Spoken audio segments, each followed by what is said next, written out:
नमस्कार, मी मनीषा तुम्हा सर्वांचं आपल्या या यूट्यूब चॅनलमध्ये खूप सारं स्वागत करते. हिवाळा सुरू झालेला आहे आणि हिवाळ्यामध्ये अवेलेबल होणारी भाजी म्हणजेच मटार व गाजर. तर यापासूनच आपण आज छान अशी एकदम चविष्ट अशी भाजी तयार करणार आहे. त्यामुळे तुम्ही हा व्हिडिओ शेवटपर्यंत नक्की बघा. तर त्यासाठी एका कढईमध्ये आपल्याला 2 चमचे तेल घालायचं आहे. तेल छान गरम करून घ्यायचं आहे. तेल गरम झालं की ह्याच्यामध्ये आपल्याला अर्धा चमचा मोहरी आणि 7 ते 8 कढीपत्त्याची पाने घालायची आहेत. त्यानंतर ह्याच्यामध्ये एक मीडियम साईजचा कांदा आहे, तो अगदी बारीक चिरून घालायचा आहे आणि हा छान गोल्डन होईपर्यंत आपल्याला भाजून घ्यायचा आहे. तर गॅसची फ्लेम आपल्याला लो टू मीडियममध्येच ठेवायची आहे, जेणेकरून आपला कांदा हा करपणार नाही.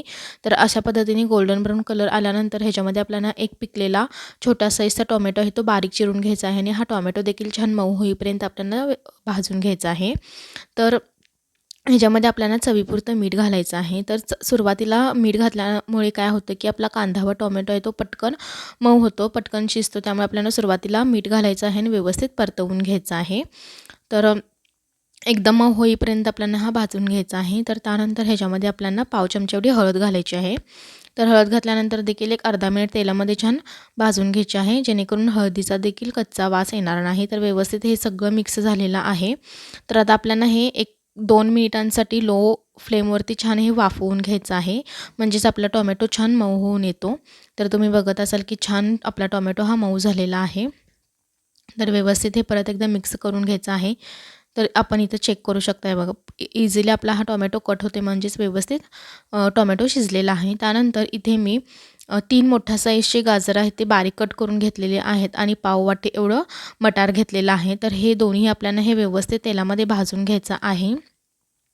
तर मागच्या वर्षी देखील मी मटार व गाजराची रेसिपी दाखवलेली आहे, तर ती देखील तुम्ही बघू शकता. तर ह्याच्यावरती झाकण ठेवून आपल्याला हे छान 3 मिनिटांसाठी वाफवून घ्यायचं आहे आणि त्यानंतर इथे मी 4 ते 5 एवढी पुदिनाची पाने घातलेली आहेत बारीक कट करून. तर त्याने देखील चव खूप छान येते, त्यामुळे ती देखील तुम्ही इथे ॲड करू शकता. तर हे व्यवस्थित मिक्स करून घेतलेलं आहे आणि ह्याच्यामध्ये आपल्याला आता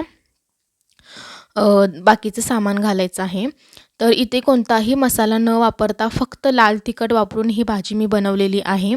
तर मागच्या वर्षी जो मी व्हिडिओ टाकलेला आहे ह्याच भाजीचा, तर त्याच्यामध्ये ग्रेव्ही तयार करून मी ती भाजी दाखवलेली आहे. तर त्याचीही लिंक मी डिस्क्रिप्शन बॉक्समध्ये देईनच, तर तो देखील व्हिडिओ तुम्ही नक्की बघा आणि त्या पद्धतीने देखील तुम्ही भाजी एकदा ट्राय करा, ती देखील खूप छान लागते. तर इथे मी 1.5 चमचा एवढं लाल तिखट म्हणजेच कांदा लसूण मसाला घातलेला आहे. इतर कोणताही मी इथे मसाला वापरलेला नाही आहे, त्यामुळे फक्त एवढा वापरून ही भाजी खूप छान होते.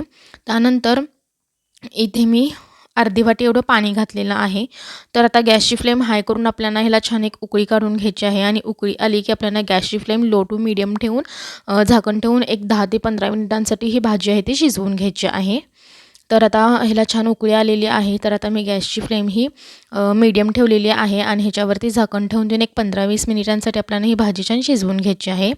तर आता ह्याच्यामध्ये एक साधारण 10 मिनिटे झाले, तर त्याच्यामध्ये आपल्याला 1.5 चमचा एवढं शेंगदाण्याचं कूट घालायचं आहे आणि परत एकदा व्यवस्थित मिक्स करून एक 5 मिनिटांसाठी शिजवून घ्यायचे आहे. खूप जास्त मऊ होईपर्यंत शिजवायचं नाही. इझिली गाजर आपला कट झाला की समजायचं आपली भाजी छान शिजलेली आहे. तर शेंगदाण्याचं कूट घातल्यानंतर फक्त एक 5 मिनिट आपल्याला शिजवून घ्यायचं आहे. तर इथे व्यवस्थित आपली ही भाजी शिजलेली आहे. त्यानंतर इथे लास्टला आपल्याला कोथिंबीर घालायची आहे आणि व्यवस्थित मिक्स करून घ्यायची आहे. तर अगदी कमी सामानात फक्त लाल तिखट वापरून ही मी भाजी बनवलेली आहे.